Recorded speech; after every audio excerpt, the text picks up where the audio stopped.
નમસ્કાર મિત્રો, આપ સૌનું હાર્દિક સ્વાગત છે। તો ચાલો નજર કરીએ તારીખ 3 અને 4 એપ્રિલના રાશિ ભવિષ્યફળ પર। મેષ રાશિના જાતકોની વાત કરીએ તો મેષ રાશિના જાતકો માટે આજનો દિવસ લાઈફ પાર્ટનર દ્વારા સારામાં સારો સપોર્ટ મળે તેવો સાબિત થઈ શકે છે। આજના દિવસે જો તમે કોઈક નવી શરૂઆત કરવા માંગતા હો, ખાસ કરીને બિઝનેસની અંદર, તો તમને આજનો દિવસ એટલે કહેતા કે આ બંને દિવસો સારામાં સારા ફળે તેવી શક્યતા છે। આ બંને દિવસો દરમિયાન જો તમે કોઈ રોકાણ કરવા માંગતા હશો તો રોકાણમાં પણ તમને સારામાં સારી સફળતા મળી શકે છે। હવે વાત કરીએ વૃષભ રાશિની। તો વૃષભ રાશિના જાતકોએ આ બંને દિવસો દરમિયાન ખાસ તકેદારી રાખવાની જરૂરિયાત છે। આ બંને દિવસો તમારા માટે થોડીક ચેલેન્જીસ લઈને આવશે। આ બંને દિવસો દરમિયાન તમારે ખાસ ઉઠવા અને બેસવાના કહેતા કે તમારી દિનચર્યા જે છે એને મેન્ટેન કરીને ચાલવું પડશે, અન્યથા તમારે કોઈ સિઝનલ બીમારીનો ભોગ બનવું પડે તેવી શક્યતા છે। આ સિવાય આ બંને દિવસો દરમિયાન જો તમે ક્યાંક લોન લેવાનું એપ્લાય કર્યું હશે તો તેમાં થોડો વિલંબ થઈ શકે છે। આ બંને દિવસો દરમિયાન તમારે કોર્ટ કચેરીના ધક્કા પણ થાય તેવી શક્યતા છે। રોકાણ કરવાથી આ બંને દિવસો દરમિયાન તમારે ખાસ બચવું જોઈએ। હવે વાત કરીએ મિથુન રાશિની। તો મિથુન રાશિના જાતકો માટે આ દિવસ ખૂબ જ ઉત્તમ રહેશે।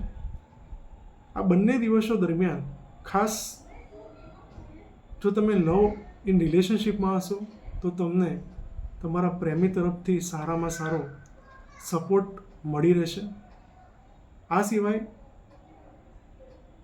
તમને તમારા સંતાનો તરફથી સારામાં સારા સમાચાર પ્રાપ્ત થાય। ખાસ કરીને જે જાતકોના સંતાનો વિદેશમાં જોબ શોધી રહ્યા છે તેમને સારામાં સારી સફળતા મળી શકે છે। આ સિવાય આ બંને દિવસો દરમિયાન જો તમે કોઈક નવી શરૂઆત, ખાસ કરીને કોઈ નવી વસ્તુ શીખવાની શરૂઆત કરવા માંગતા હશો તો આ બંને દિવસો તમને સારામાં સારા સપોર્ટ કરતા જોવા મળશે। આ બંને દિવસો દરમિયાન તમે ક્યાંક નવી બુક્સ પણ વાંચતા જોવા મળી શકો છો। રોકાણની વાત કરીએ તો રોકાણ માટે પણ આ બંને દિવસો તમને સારામાં સારી સફળતા અપાવે તેવી શક્યતા છે। હવે વાત કરીએ કર્ક રાશિની। તો કર્ક રાશિના જાતકો માટે આ બંને દિવસો દરમિયાન જો તમે જમીન કે મકાનની ડીલ સંબંધિત કામગીરી જો હાથમાં લીધી હશે અને તેમાં છેલ્લા ઘણા સમયથી વિલંબ આવી રહ્યા હશે તો બની શકે છે કે આ બંને દિવસો દરમિયાન તમને આ વિલંબો દૂર થતા જોવા મળી શકે છે અને મકાન અને જમીનના સોદાને લગતી નવી ઇન્ક્વાયરી આવતી જોવા મળી શકે છે। આ સિવાય બની શકે છે કે તમારે આ ઇન્ક્વાયરી ડીલમાં પણ પરિણમી શકે છે। આ બંને દિવસો દરમિયાન જો તમે રોકાણ કરવા માંગતા હો તો રોકાણમાં પણ તમને સારામાં સારો ફાયદો થઈ શકે છે। હવે વાત કરીએ સિંહ રાશિની। તો સિંહ રાશિના જાતકો માટે આ બંને દિવસો થોડા ચેલેન્જિંગ સાબિત થશે। આ બંને દિવસો દરમિયાન જો તમે ડોક્યુમેન્ટ સંબંધિત કોઈ કામ હાથમાં લીધું હશે તો તેમાં તમારે ખૂબ જ દોડા ધક્કા થઈ શકે છે। આ બંને દિવસો દરમિયાન તમારે તમારા ઘરથી દૂર રહેતા કહેતા કે બીજા શહેરમાં રહેતા તમારા કઝિન બ્રધર્સ અને સિસ્ટરને પણ મળવાનું બની શકે છે। આ સિવાય બની શકે છે કે ક્યાંક કોઈ પાડોશી સાથે પણ, ખાસ કરીને જૂના પાડોશી સાથે પણ તમારી મુલાકાત થાય અને તેના કારણે પણ તમે તમારું મન આનંદમાં રહે તેવી શક્યતા છે। રોકાણની વાત કરીએ તો રોકાણમાં ખાસ આ બંને દિવસો દરમિયાન તમારે ચેતીને ચાલવાની જરૂરિયાત છે, એટલે કે તમારે રોકાણ કરવાથી દૂર રહેવું જોઈએ। હવે વાત કરીએ કન્યા રાશિની। તો કન્યા રાશિના જાતકોને આ બંને દિવસો દરમિયાન જો તમે બિઝનેસમાં હશો તો ખાસ કરીને દિવસની શરૂઆતથી જ તમને સારામાં સારી કમાણી થતી જોવા મળી શકે છે. બંને દિવસો દરમિયાન જે જાતકો જોબ કરે છે તેમને જોબમાં પણ ખૂબ જ સારો માહોલ જોવા મળી શકે છે. આ બંને દિવસો દરમિયાન જો તમે રોકાણ કરવા માંગતા હશો તો રોકાણમાં પણ તમને સારામાં સારો ફાયદો થાય તેવી શક્યતા છે. આ સિવાય જો ફેમિલીના કોઈ મેમ્બર્સ સાથે તમારે વાતચીત કરવાની સંપૂર્ણ રીતે બંધ થઈ ગઈ હોય, એટલે કે સંબંધો સંપૂર્ણ રીતે કટ થઈ ગયા હોય, તો પણ આ બંને દિવસો દરમિયાન ફરીથી બની શકે છે કે તે ફેમિલી સાથે તમારી વાતચીત ફરી શરૂ થઈ જાય. હવે વાત કરીએ તુલા રાશિની. તો તુલા રાશિના જાતકો માટે આ બંને દિવસો દરમિયાન તમે થોડા સ્વકેન્દ્રિત રહી શકો છો. આ બંને દિવસો દરમિયાન બની શકે છે કે તમે તમારા જૂના પ્લાનિંગને કઈ રીતે પૂર્ણ કરવા અને નવા પ્લાનિંગ ઉપર કઈ રીતે સારામાં સારી રીતે કામ કરવામાં આવે તે અંગે વિચારણા કરતા જોવા મળી શકો છો. આ બંને દિવસો દરમિયાન જો તમે રોકાણ કરવા માંગતા હશો તો રોકાણમાં પણ તમને સારામાં સારો ફાયદો થઈ શકે છે. હવે વાત કરીએ વૃશ્ચિક રાશિની. તો વૃશ્ચિક રાશિના જાતકોએ ખાસ આ બંને દિવસો દરમિયાન થોડી તકેદારી રાખવાની જરૂરિયાત છે. આ બંને દિવસો થોડા તમારા માટે ચેલેન્જિંગ રહી શકે છે.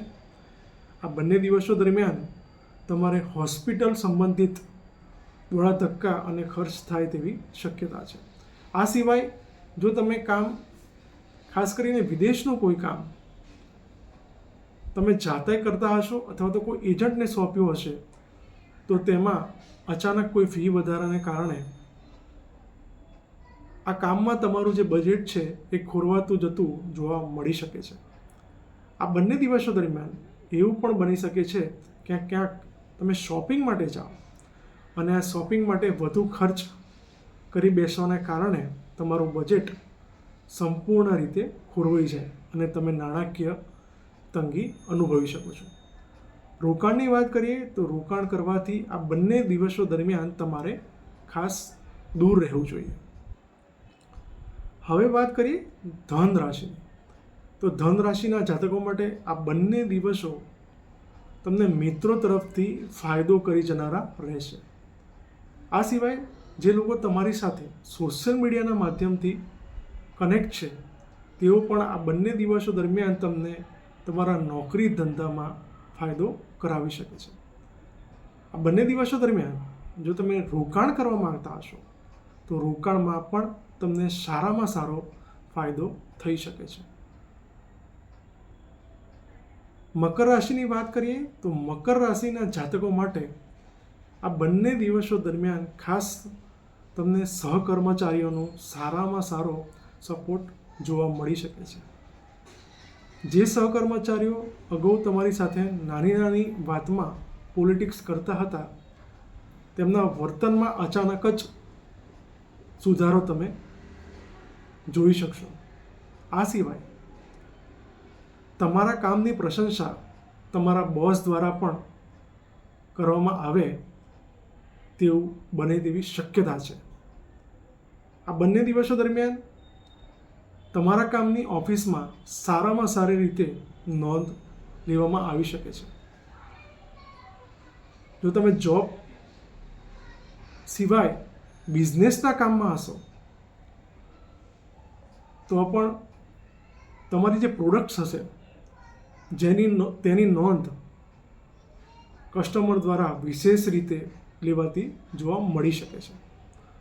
રોકાણની વાત કરીએ તો રોકાણમાં પણ આ બંને દિવસો તમને ફાયદો કરાવી શકે છે.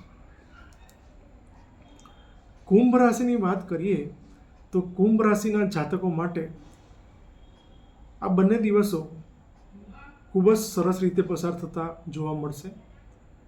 આ બંને દિવસો દરમિયાન તમે કોઈક ધાર્મિક સ્થળની મુલાકાત લો તેવી શક્યતા છે. આ બંને દિવસો દરમિયાન ક્યાંક એવું પણ બની શકે છે કે તમને તમારા કુટુંબની કોઈ વડીલ સમાન કે ગુરુ સમાન વ્યક્તિ મળે અને તેમના માર્ગદર્શનના કારણે તમે એવું અનુભવો કે જીવનમાં તમને ક્યાંક લકનો સાથ મળી રહ્યો છે.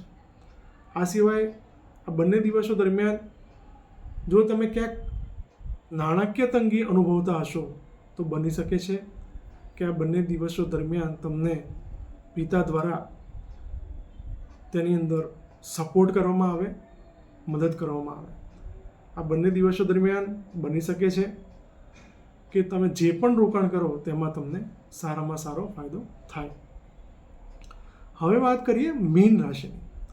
તો મીન રાશિના જાતકો માટે આ બંને દિવસો ખાસ ચેલેન્જિંગ છે. આ બંને દિવસો દરમિયાન તમારે ખાસ વ્હીકલ ચલાવવાથી